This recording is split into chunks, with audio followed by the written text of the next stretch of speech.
Et là, en fait, j'ouvre la porte d'entrée et mon corps ne veut pas passer. C'était horrible. Je suis quelqu'un qui va beaucoup au culot et qui tente. L'idée de l'entrepreneuriat tournait déjà dans ma tête depuis très très longtemps. C'est pas simple de se lancer dans l'inconnu. Et là, je me rends compte, je gagne 2 fois le salaire que je gagnais avant. Ce n'est absolument pas légal. Je suis à fond la caisse. Mais par contre, ma vie perso, c'est un désastre. J'espère que personne ne va m'entendre. Je suis très très fière de mon parcours. J'ai toujours des objectifs, toujours. Bienvenue dans ce nouvel épisode d'Objectif Reconversion produit par le Studio 29. Aujourd'hui, j'ai le plaisir d'accueillir Tabata, une véritable force de la nature. De ses débuts chez McDonald's jusqu'à une expérience bouleversante chez Lidl, elle a su transformer un burn-out en une opportunité de renaissance. Maintenant Chief of Staff, Tab accompagne ses clients avec passion et détermination. Prépare-toi à être inspiré par son parcours et sa résilience. Salut Tabata. Hello Julien. Je suis très content de t'accueillir dans mon podcast Objectif Reconversion. Donc tu connais un peu le principe, on va retracer un peu ton parcours, refaire un peu toutes les étapes, mais dans un premier temps, ce que je te propose, c'est pour tous ceux qui ne te connaissent pas, de te présenter en quelques mots. Alors en quelques mots, ça va être exercice intéressant. Donc je m'appelle Tabata, j'ai 27 ans et j'ai créé l'agence il y a 2 ans et demi. J'étais assistante administrative et on pourra en parler un peu plus tard, mais j'ai rapidement évolué vers un autre poste. Petit teasing. L'objectif, donc, comme tu le sais, on va revenir en arrière. Donc là, on va remonter un petit peu, pas si loin que ça, mais on va revenir sur tes études. Quel est ton parcours scolaire ? Au départ, c'était mal engagé, si je puis dire. Alors, pas que j'étais nulle à l'école, mais j'avais des grosses difficultés à apprendre les choses. Donc, un autre élève qui prenait 5 minutes à lire sa leçon le soir, moi, ça prenait des heures, c'était interminable. Donc, l'école, forcément, c'était un peu compliqué, quoi. Je trouvais que c'était très injuste. Et en fait, au tout départ, je voulais être infirmière dans l'armée. Rien à voir. Je voulais faire ça parce que ma mère faisait ça. Et c'est vrai que quand on est jeune, on ne sait pas trop, en fait, ce qu'on veut faire. Donc, on se base un petit peu aussi sur les parents, ce qu'ils font. Et j'étais allée voir la conseillère d'orientation psychologue. Déjà, c'est un concept, je trouve. Ça, c'est un titre qui est très long. Ouais, c'est waouh. Tu te dis, waouh, ça va être trop cool. La fille va regarder mon profil psychologique et me dire ce que je dois faire dans ma life. C'est trop cool. Pas du tout. Du coup, je lui ai exposé mon projet d'être infirmière dans l'armée. Et elle m'a dit, mot pour mot, t'es trop nulle. Donc là, je me rappelle... Sur quel concept elle s'est basée ? Sur mes notes, déjà. Alors, j'avais pas des notes incroyables, mais je devais avoir 12 de moyenne, quoi. Je pense que dans son esprit, déjà, elle n'avait pas forcément connaissance de tout ce qu'il fallait pour atteindre ce type de poste. Alors qu'en soi, c'est pas non plus des concours de ouf, faut pas faire un bac S, enfin, pas du tout. Donc, je pense qu'elle avait déjà pas les infos. Et après, peut-être que c'était juste quelqu'un... avec un tempérament un peu un peu fort. Donc elle m'a dit comme ça, non, t'es trop nulle, c'est pas possible. Et les bras m'en sont tombés. Ma mère ne savait pas quoi dire. Elle qui d'habitude, elle y va un petit peu. Là, rien n'est sorti de notre bouche. On dit bon, d'accord. Et en fait, grosse remise en question. Donc j'ai continué de m'intéresser un peu à tout, à regarder un peu les jobs et machin. Puis après, je me suis dit, je vais faire de la RH. Alors pourquoi de la RH ? Je sais pas. J'ai dû voir un truc qui m'a... Je sais pas, travailler avec des gens, les aider, les soutenir. Je pense que ça devait être ça. Et du coup, je suis partie là-dedans, en fait. Et donc là, quel est le parcours par rapport à ça ? Quelles sont tes études ? Quel diplôme tu as dû passer pour faire de la RH ? Pour faire de la RH, j'ai fait un bac STMG. Dit le bac des nuls, alors qu'en fait, pas du tout. Non, mais c'est vrai, c'est un vrai sujet. On dit toujours qu'en STMG, c'est trop pour les nuls et tout. C'est pas du tout le cas. C'est beaucoup plus professionnel. C'est d'autres sujets et c'est très, très intéressant et ça apprend plein de choses. Donc, j'ai fait un bac STMG. Ensuite, j'ai fait un BTS assistant manager. Donc, c'est un peu ce que je fais aujourd'hui, sans savoir que quelques années plus tard, j'allais faire ça. Et ensuite, j'ai fait... donc ça, je l'ai fait en apprentissage. Et j'ai fait une licence RH. Juste après, pareil, en apprentissage. Et tout ça sans redoublement, c'est passé... Si. Je me disais bien. J'ai redoublé, mais franchement, c'était un peu... c'était vraiment une chance. Enfin, c'était vraiment une chance sur le coup. Bon, tu te dis pas trop que c'est une chance, hein, c'est un peu relou, tu redoubles et tout. J'ai redoublé ma seconde parce que y a eu 2 choses dans mon année. C'est que je suis partie en voyage scolaire. Alors déjà, c'était un concours qu'on devait passer, qui étaient pour les terminales et les premières. Et moi, j'étais en seconde et je me suis tapé le culot de participer, alors que je n'avais pas le droit. Et j'étais prise. Ok. Et du coup, je suis partie. Mais le problème, c'est que déjà, quand je suis revenue de ce voyage-là scolaire, bah, j'avais loupé quand même un petit peu de cours et tout. Et ça m'avait un peu mis pas très bien, quoi. Et après, je suis tombée malade. Donc, en fait, la fin d'année de seconde, c'était terminé pour moi. Fallait que je repique, quoi. Et je me suis dit, bah, c'est pas grave. Pendant cette année de seconde, bah, je vais apprendre à apprendre. Essayer de comprendre comment je fonctionne, comment mon cerveau fonctionne, comment je retiens les choses, parce qu'à ce moment-là, j'arrivais toujours pas à apprendre mes leçons, quoi. C'était toujours compliqué. Et du coup, j'ai regardé sur Internet, j'ai fait des exercices, des choses pour comprendre comment je retenais le mieux les choses. Et en fait, j'ai compris que j'étais très visuelle. Donc, à partir de ce moment-là, j'ai eu d'excellentes notes à l'école. Et donc, sortie de ce redoublement, donc visiblement, ça se passe nettement mieux. En tout cas, tu te comprends et tu arrives à apprendre de manière plus facile. Sortie d'école, donc tu as ton diplôme. Est-ce que tu avais déjà eu des expériences professionnelles ou par l'alternance ou pas du tout? Tu es passé du diplôme à je trouve mon premier job. Alors oui, je suis passée par l'alternance, mais c'était pas un choix du tout. D'accord. C'était pas un choix parce qu'en fait, le BTS que je voulais faire, dans l'écosystème où j'étais, dans le lycée où j'étais, il y avait 4 ou 5 places, je crois, pour une classe de 25 ou 30. Donc, c'était très sélectif. Et en plus, à ce moment-là, moi, j'en avais rien à faire parce que je travaillais déjà. Donc, je travaillais en parallèle de mes études. Je travaillais chez Tu faisais quoi? McDonald's. Ok. Ouais. Et j'ai adoré ça, c'est trop bien. Franchement, ça apprend plein de choses. Et donc, en vrai, même si je faisais pas d'apprentissage, c'était pas grave parce que j'avais mon taf à côté et tout. Enfin, je m'étais pas pris la tête là-dessus. Et en fait, il y a une professeure qui m'avait remarqué et qui est venue me voir en me disant, écoute, c'est moi qui recrute en fait les apprentis. Je sens quelque chose. Si tu veux, tu viens, je te prends et je te propose même une entreprise. Ok. Donc, je crois un petit peu au destin, enfin peut-être pas au destin, mais déjà, je pense qu'il faut saisir les opportunités, voir un peu jusqu'où ça va. Ça coûte rien d'aller à l'entretien, de voir ce que ça dit, enfin voilà. Donc j'ai fait cet entretien et j'ai rencontré, donc c'était à la région Auvergne-Rhône-Alpes, parce que moi je viens de Savoie. Et, C'est pas grave. mais c'est très bien, T'excuses pas.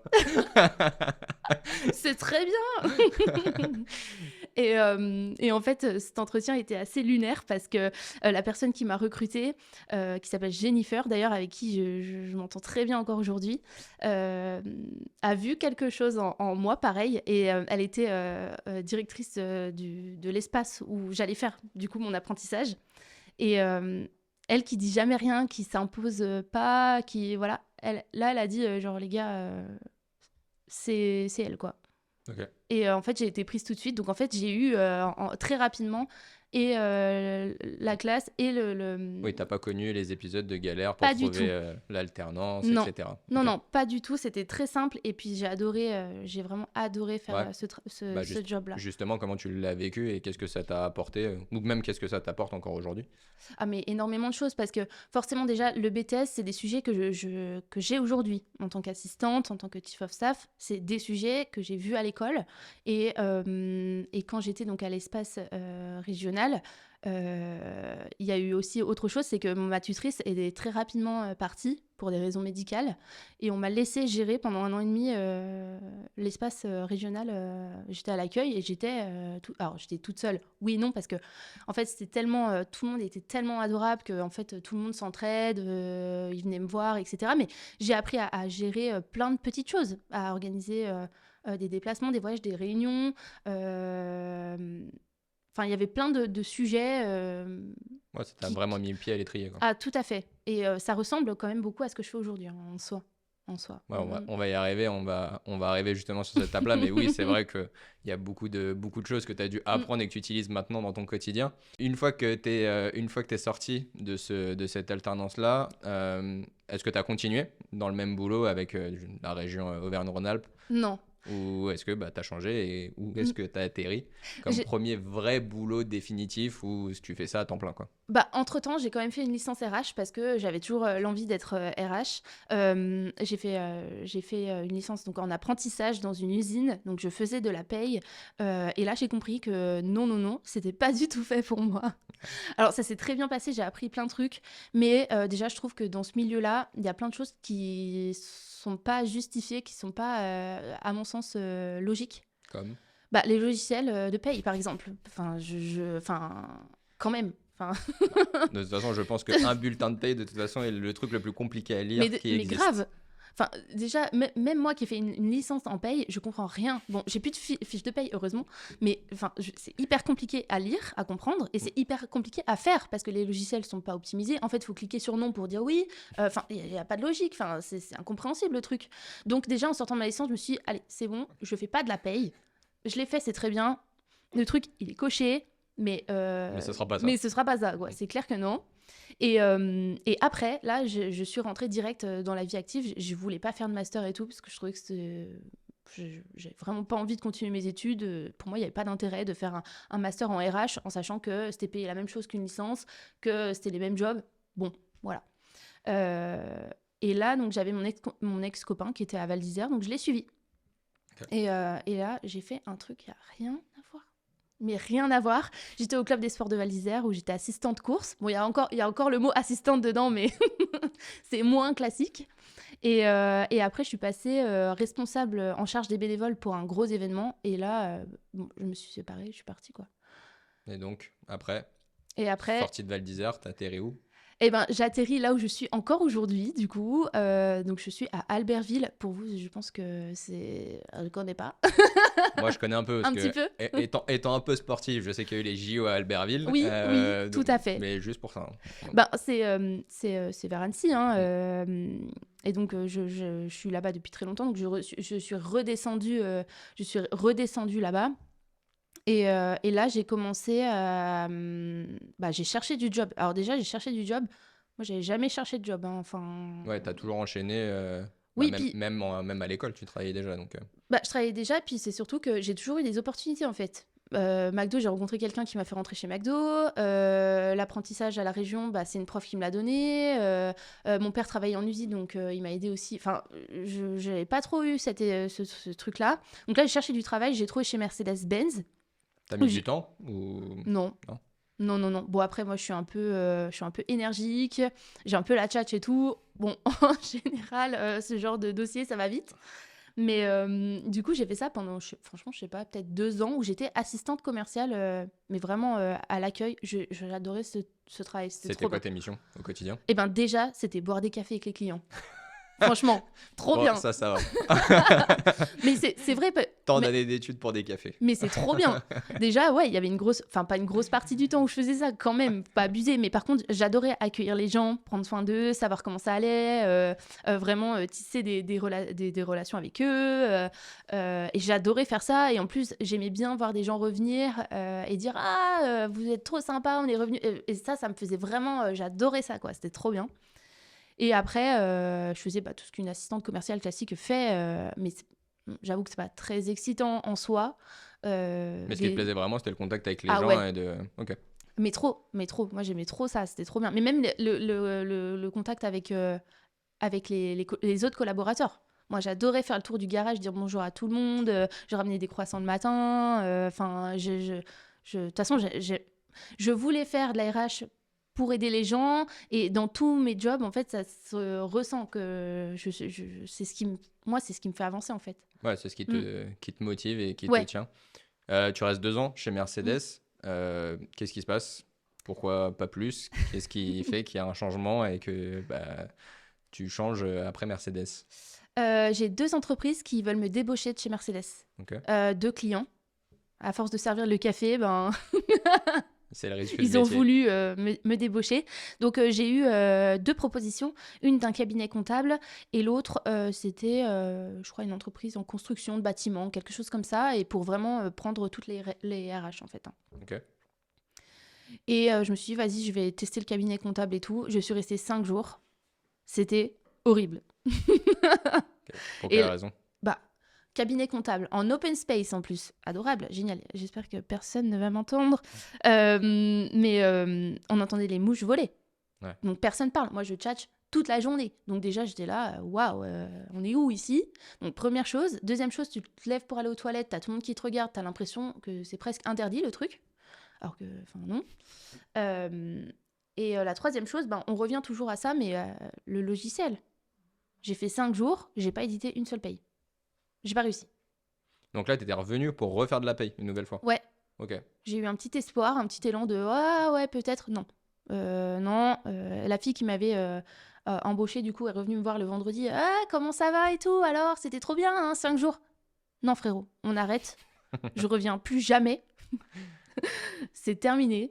Je me rappelle qu'en plus, j'avais été malade en allant au boulot, tellement tellement je sentais que c'était pas du tout mon délire, quoi. Et je m'étais pas trop écoutée. Je me suis dit, ça va passer, ça va passer, ça va passer, ça passait pas. Donc c'est bon, quoi. Donc finalement, tu prends la décision assez vite. Ouais. Donc là, pour le coup, t'as rien derrière. Non, j'ai rien. Et en plus, avec mon conjoint, on est en train de faire les travaux dans la maison. Donc là,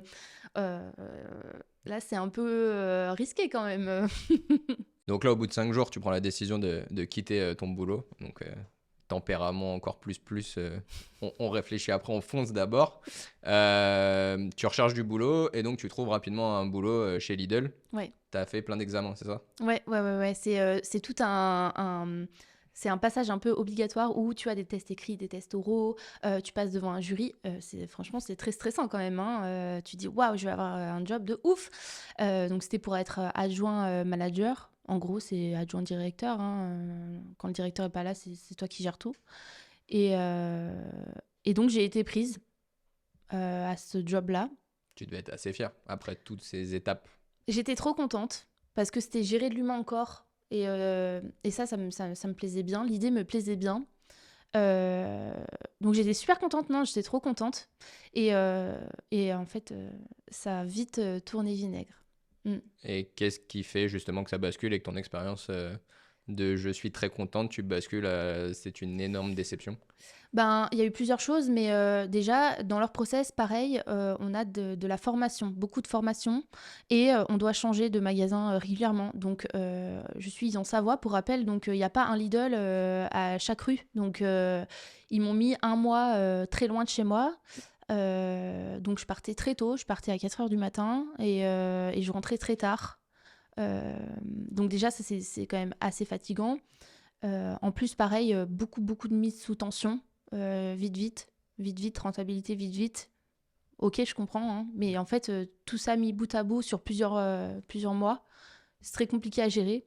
Après, il y a eu des fautes aussi qui ont été faites au niveau légal.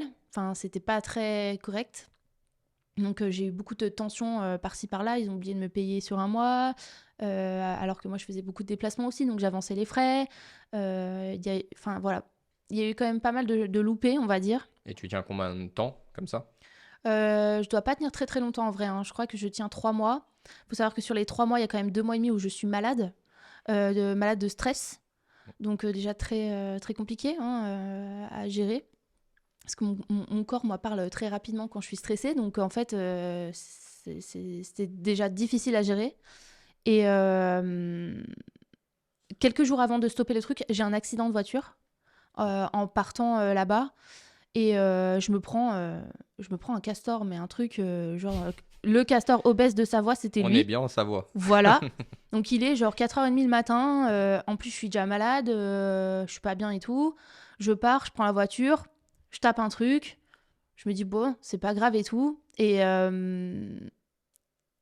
tout s'était un peu enchaîné. En fait, dans la vie, de toute façon, quand tu commences à enchaîner des trucs un peu pourris, t'as un peu l'enchaînement, quoi. Là, c'était ça. Le jour d'avant, j'avais perdu mon chat, qui est décédé. Le lendemain, je pars au taf, je me prends le castor, et en fait, j'avais le doudou de mon chat sur le bord du truc.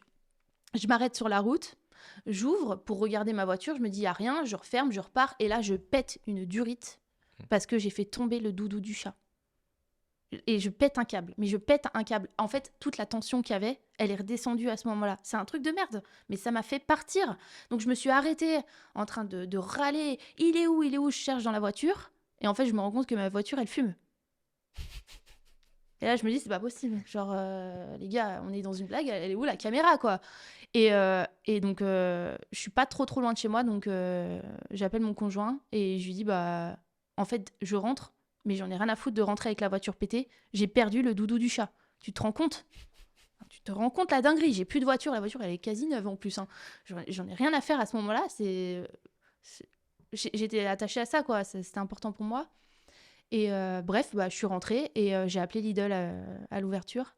Et j'ai pas été très très bien reçue. Donc là, je pense que c'était un peu le truc qui a fini. Ça a été le déclic? Alors, ça n'a pas été le déclic tout de suite, mais ça a vraiment rajouté. Et j'écoutais pas mon corps. C'est-à-dire que j'y allais quand même. J'étais malade tous les jours, mais j'y allais quand même. Et comment t'expliques que là, justement, tu vas beaucoup plus loin dans le process? On parlait tout à l'heure de ton cabinet comptable où finalement tu fais 5 jours, tu prends la décision d'arrêter. Ouais, Là, on voit que tu pousses et tu essayes ouais. d'aller plus loin Mm, et d'aller au-delà de tout ça. Comment t'expliques mm. les différences entre les deux profils? Ouais.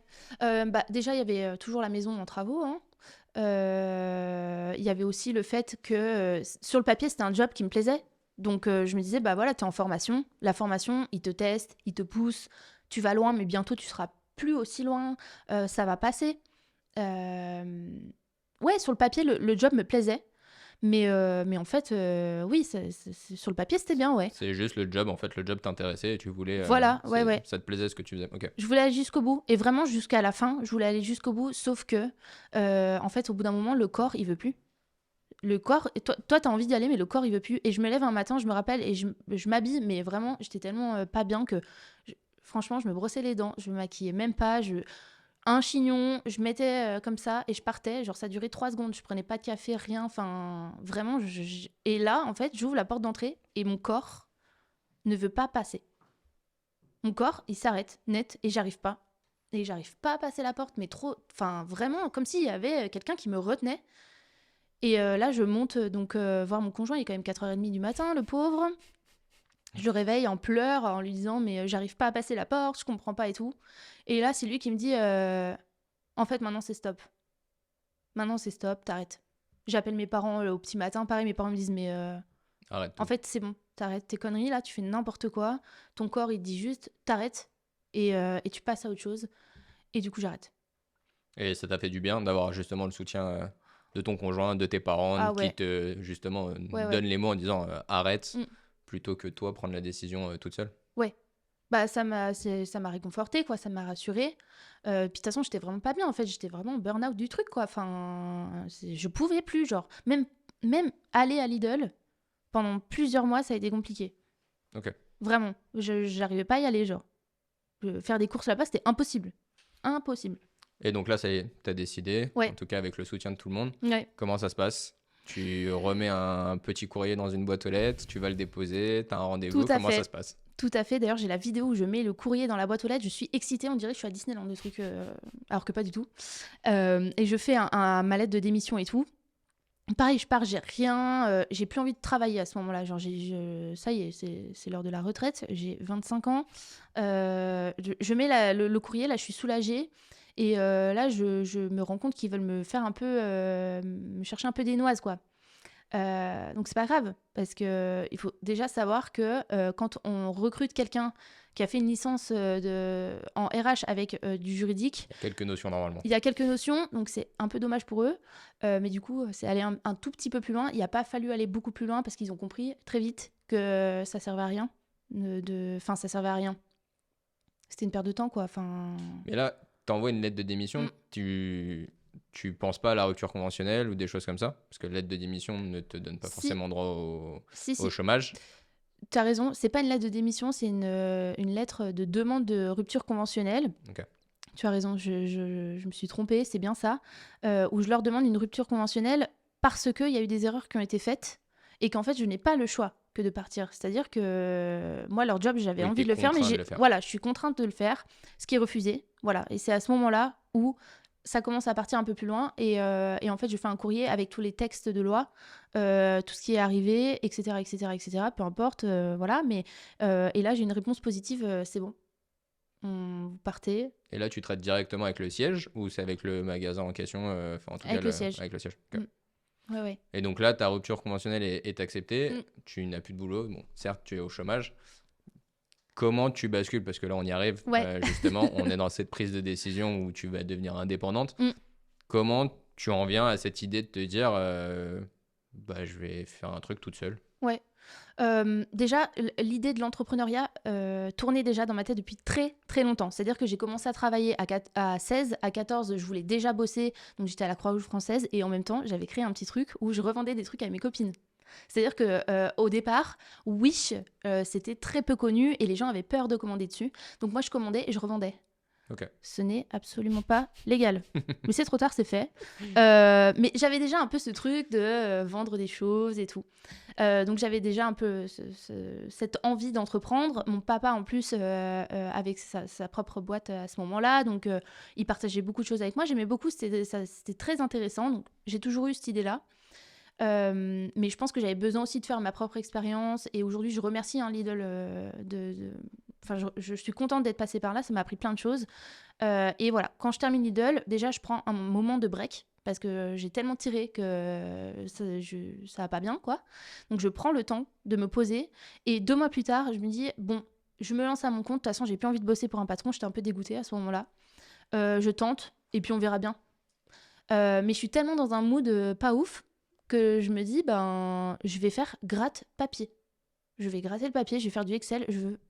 Personne va me faire chier. C'est-à-dire que je vais faire mon taf chez moi, sur mon petit ordi, et basta.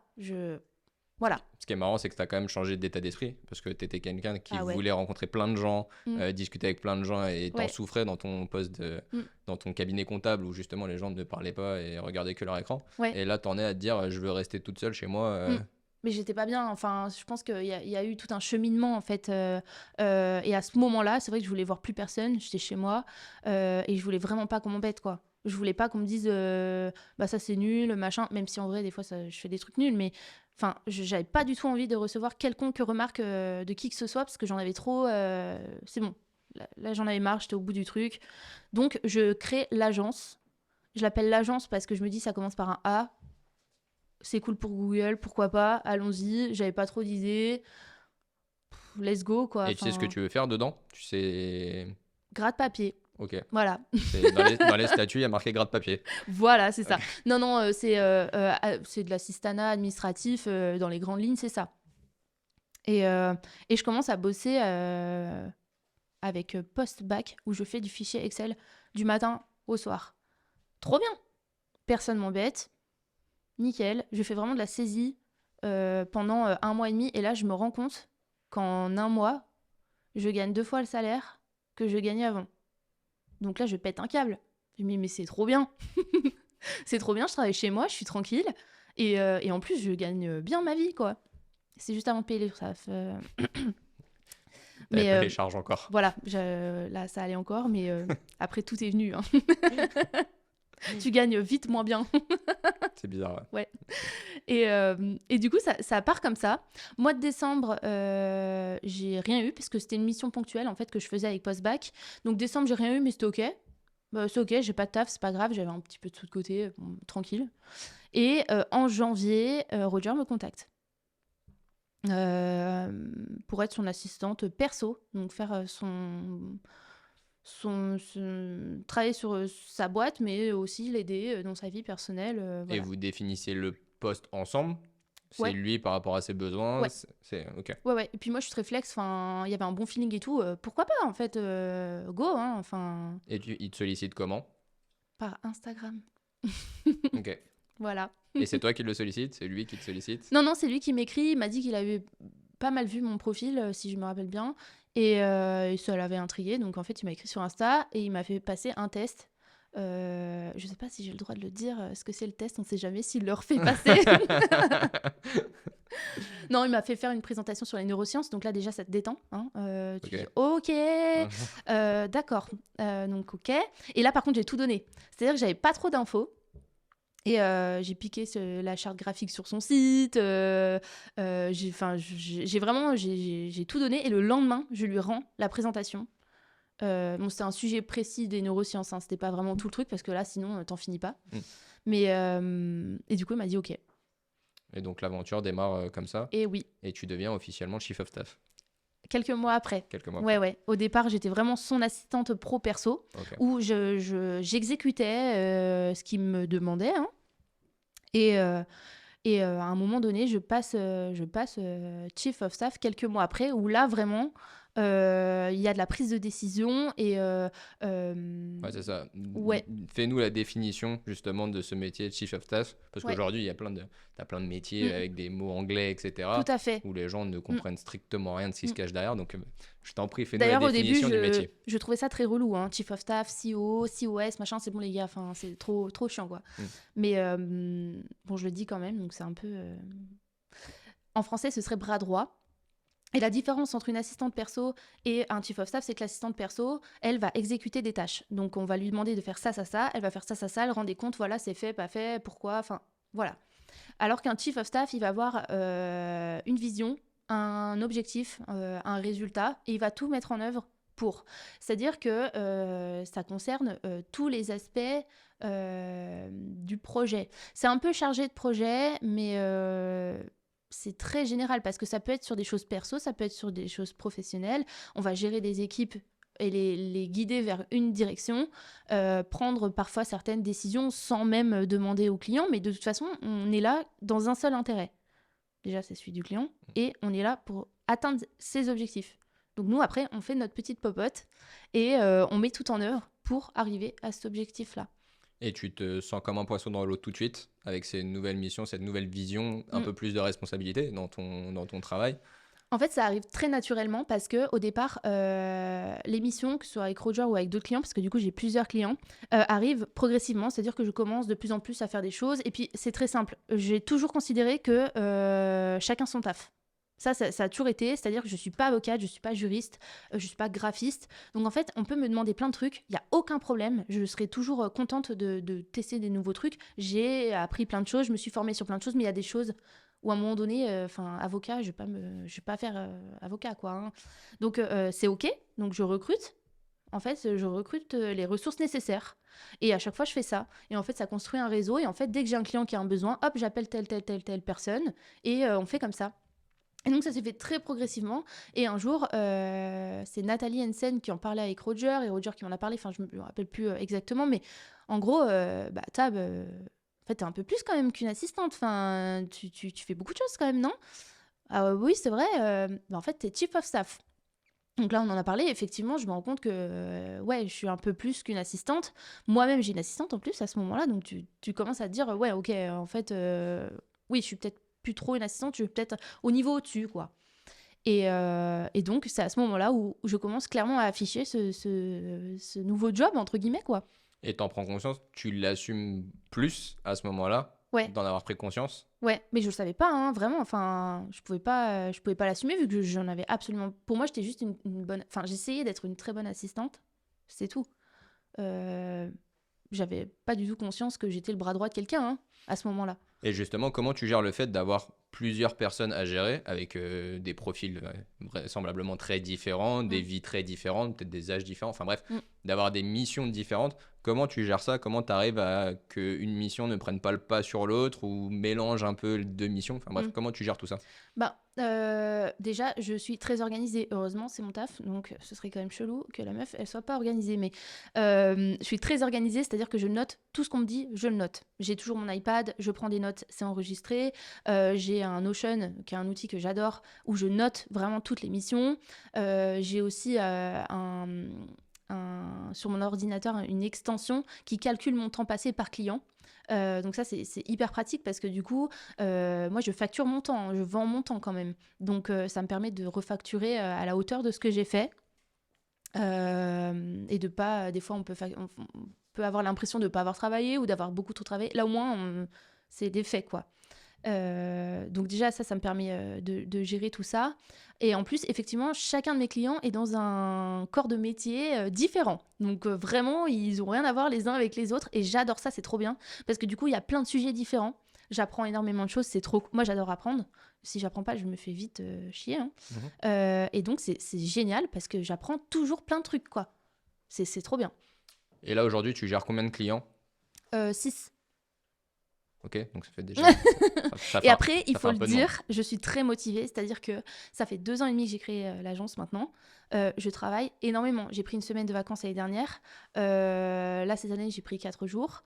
En général, le week-end, tous les samedis, je travaille. Le dimanche, de temps en temps, mais j'essaye de ne pas travailler le dimanche. Mais je travaille tout le temps. Je suis à fond la caisse. Là, je commence seulement un peu à me dire ralentis un peu. Enfin, ralentis. J'ai pas envie de ralentir, hein. Mais juste prends un peu soin de ton corps, tu vois. Comme ça, tu iras plus loin. Tranquille. Et Voilà. comment tu gères justement ce côté-là avec ce côté pro-perso? Parce que où tu prends du plaisir dans ce que tu fais au travail, mais Ouais. forcément, ça ne doit pas laisser beaucoup de place au perso. Comment tu arrives à le gérer? Est-ce que pour l'instant, tu es focus à 300% dans tes objectifs pro et tu t'es fixé des points, des objectifs où tu veux aller et arriver? Mm. Ou est-ce que tu en es à ce moment-là où tu te dis, bon, peut-être falloir commencer à s'équilibrer un peu au niveau de mon temps et de ce que je peux faire? Euh, Au tout début, j'étais à 300%. Vraiment, j'y allais à fond. J'avais une idée, je le faisais. Déjà, je suis toujours. Je suis quelqu'un qui va beaucoup au culot et qui tente. Et ça marche déjà énormément. Tenter, envoyer un message à telle ou telle personne, ça marche. Ça marche. Franchement, ça marche de ouf. Même si on cherche des clients. Alors, j'ai jamais cherché de clients, ça c'est pareil. Les clients m'ont toujours été recommandés. Moi, j'ai été recommandée. Enfin, c'est des trucs comme ça. Mais déjà, les messages sur Instagram, c'est un truc de ouf. Enfin, c'est vraiment un outil hyper puissant pour trouver des clients. Au départ, j'étais à 300%. J'étais tout le temps en train de faire un truc me passait en tête. Je faisais. Et c'est pour ça que du coup, je parlais des messages parce que Ouais. c'était un exemple. Mais en fait, j'étais vraiment toujours en train de chercher l'opportunité de créer des trucs. C'était vraiment. J'avais un peu de temps le soir, nickel. Je vais chercher des trucs. J'avais un peu le temps le week-end, nickel. Pareil, je faisais. Mais je faisais tout le temps, j'étais tellement motivée. Mais par contre, ma vie perso, c'était un désastre. Forcément. Enfin, c'est compliqué. Moi, en plus, j'avais pas forcément conscience que c'était compliqué aussi pour les gens qui m'entouraient, tellement j'étais à fond la caisse. Après, ça a pris un peu de temps, mais j'ai appris à reprendre aussi le temps de me poser un peu, de profiter des choses, de voir mes proches. Euh, Là, j'arrive à un moment où alors, je ne veux pas trouver d'équilibre en mode Oui, 50-50. 50-50, c'est non. J'ai pas envie de mettre mes rendez-vous perso, par exemple, avant mes pros. Ça, je ne suis pas arrivée à ce truc-là. Mais par contre, voir un peu plus mes proches, profiter un peu plus, ça, oui. C'est bien d'attaquer, d'être à fond au début parce qu'il faut lancer le truc et tout. Mais je pense qu'à un moment donné, il faut aussi ouvrir un peu les yeux et regarder ce qui se passe autour, quoi. Et là, donc tu l'as dit, tu as 6 clients. Ouais. Comment tu arrives à intégrer potentiellement d'autres clients? Est-ce que tu recrutes d'autres personnes? Est-ce que tu as d'autres chief of staff que toi tu Mm. formes toi-même? Comment tu t'organises par rapport à ça? Ou est-ce que tu veux rester dans ton cocon à toi Mm. avec tes 6 clients? Comment tu as construit finalement l'agence aujourd'hui? J'ai trop de demandes. C'est un truc de fou. Je touche la peau de singe et du bois, mais franchement, j'ai des demandes très régulièrement. Alors déjà, il y a mes clients, dont Roger qui m'a envoyé énormément de gens grâce à lui.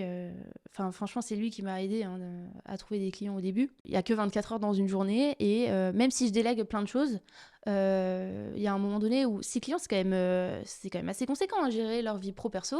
C'est quand même quelque chose, surtout dans des sujets différents, hein, parce que pour certains, je gère Amazon, pour d'autres, ça va être leur podcast. Enfin, il y a quand même, enfin, c'est des gros, gros dossiers. Et donc là, t'as aucune frustration de Mm. dire non? Ou Ouais. est-ce que tu t'es dit, je vais Si. recruter des chief of staff, Mm.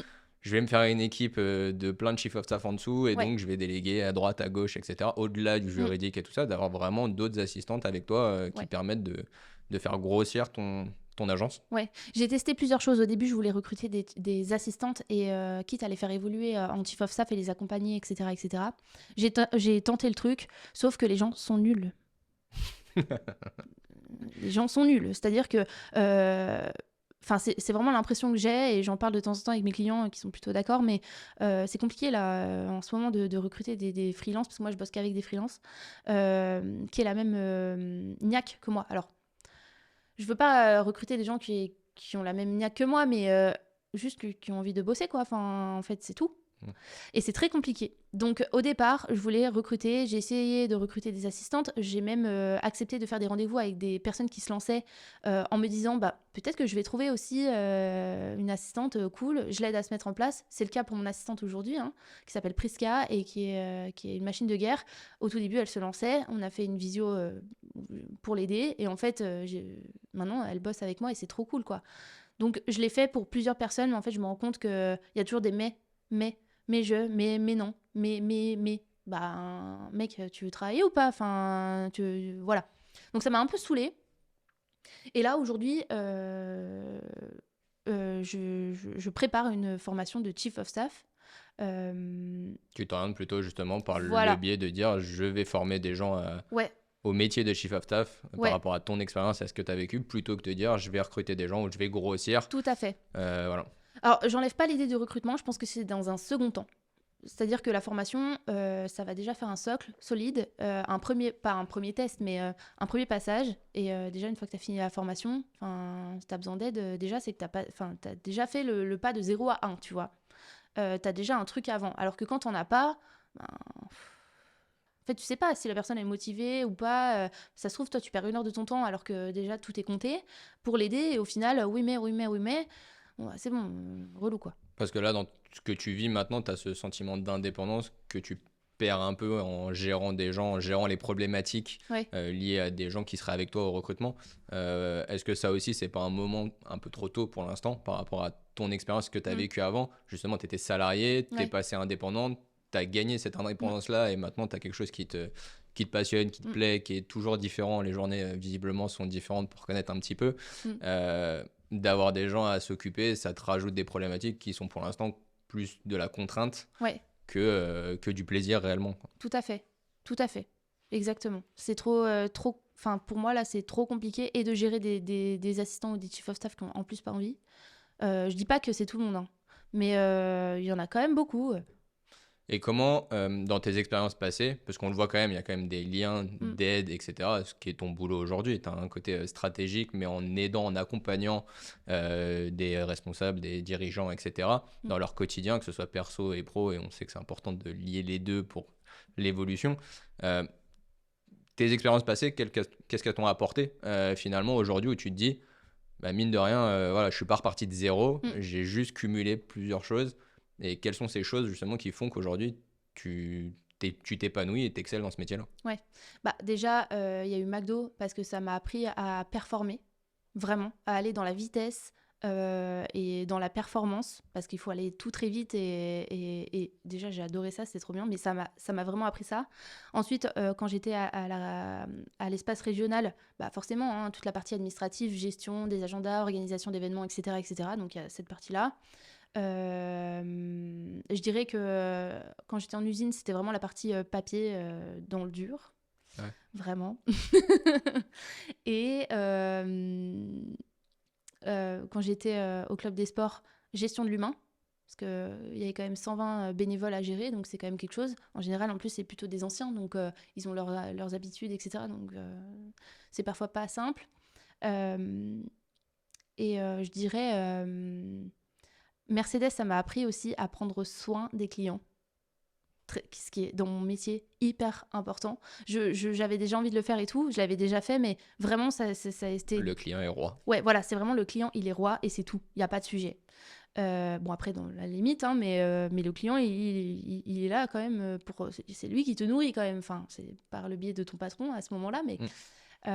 Et Lidl, ça m'a appris à m'écouter aussi un peu. Ouais. En fait, chaque expérience m'a permis de faire ce que je fais aujourd'hui. Et là, aujourd'hui, donc ça fait 2 ans et demi que tu as lancé l'agence, qu'on a rebaptisé rapidement Tab il y a très peu de temps. Peut-être. Donc il y a 2 ans et demi que tu as lancé l'agence. Comment tu vois ton évolution? Est-ce que tu te projettes ou pour l'instant tu profites tout simplement de dire voilà, je fais un métier qui me passionne, je vis des choses extraordinaires, pour l'instant je me contente là, j'essaie pas de voir trop loin, ou est-ce que tu as déjà des objectifs, des envies d'aller plus loin? Si, j'ai toujours des objectifs, hein. Toujours des objectifs. Là, c'est de faire la formation. Déjà, ça, c'est un objectif à court terme. Qui sortira? Fin de l'été. Ok. Donc là, c'est en cours. J'essaie vraiment de faire quelque chose d'intéressant, de pertinent et qui apporte beaucoup de valeur. Donc ça prend un peu de temps. Ça t'a plu? Enfin, ça te plaît de faire ça? Ouais. Ouais, c'est un nouveau sujet. C'est un nouveau sujet, puis j'apprends des trucs encore, en fait. Donc ça, j'adore. Ouais. Par contre, en termes pour le reste de l'évolution de l'agence, mes 6 clients me conviennent très bien. Il faut savoir que mes 6 clients, je les adore et que j'adore travailler avec eux et que c'est trop cool et je suis trop fière de ça. Et là, prendre un client en plus, ce serait me mettre en danger avec l'écosystème que j'ai aujourd'hui. Donc là, c'est vraiment de pouvoir déléguer ou mettre en relation des personnes qui cherchent un chief of staff avec des chief of staff que j'ai déjà testés avant, quoi. Et si des gens nous regardent ou nous écoutent, et justement, ça fait écho en eux, justement, ce métier de chief of staff, en tout cas d'assistant personnel quasiment, quelles sont les qualités requises, ou en tout cas pour toi, quelles sont les qualités que la personne doit avoir? L'organisation, on l'a bien compris. Ouais, ça c'est la base, parce que même pour soi, si on veut vivre bien l'expérience, il faut quand même être organisé, parce que tu peux vite être perdu en fait dans le truc, et c'est dommage quoi, surtout avec les outils qu'on a aujourd'hui, et l'intelligence artificielle bien entendu. Je suis pro intelligence artificielle, mais et heureusement que je l'ai d'ailleurs, parce que c'est très très utile. Et d'autres qualités qui te D'autres semblent qualités, indispensables? je dirais la flexibilité. Déjà, on passe du coq à l'âne toutes les 30 secondes. Un message d'un client, j'ai besoin de ça. Même si tu étais sur ta déclaration d'URSSAF ou sur un autre truc d'un client, tu priorises. Donc, hop, tac, tu passes de l'un à l'autre. Tu mets ton timing, je sais plus comment ça s'appelle, sur l'ordinateur pour que ça calcule ton temps. Et c'est parti. Une fois que tu as fini, tu repasses sur le truc. Et voilà, faut quand même être flexible. Organisé et flexible. Ouais.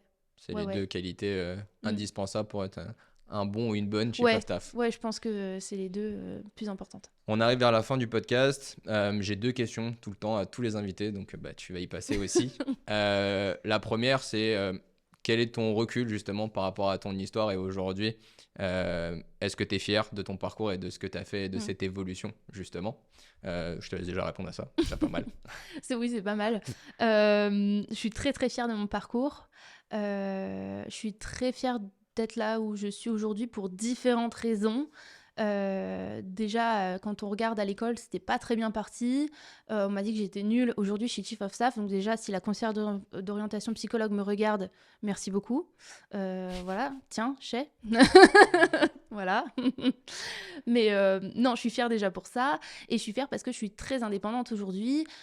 Qui l'aurait cru il y a 2 ans et demi que je puisse m'acheter un appart, que je puisse recruter des personnes pour m'aider, que j'ai des clients de ouf qui me permettent de bouger à droite à gauche, de rencontrer du monde. Enfin, franchement, qui l'aurait cru? Et donc, je suis très très fière et je l'ai pas volé par contre, vraiment je l'ai pas volé, j'ai travaillé comme une folle et je travaille depuis mes 14 ans, je chope des opportunités, je suis très contente d'être arrivée là. On n'a rien sans rien. Exactement.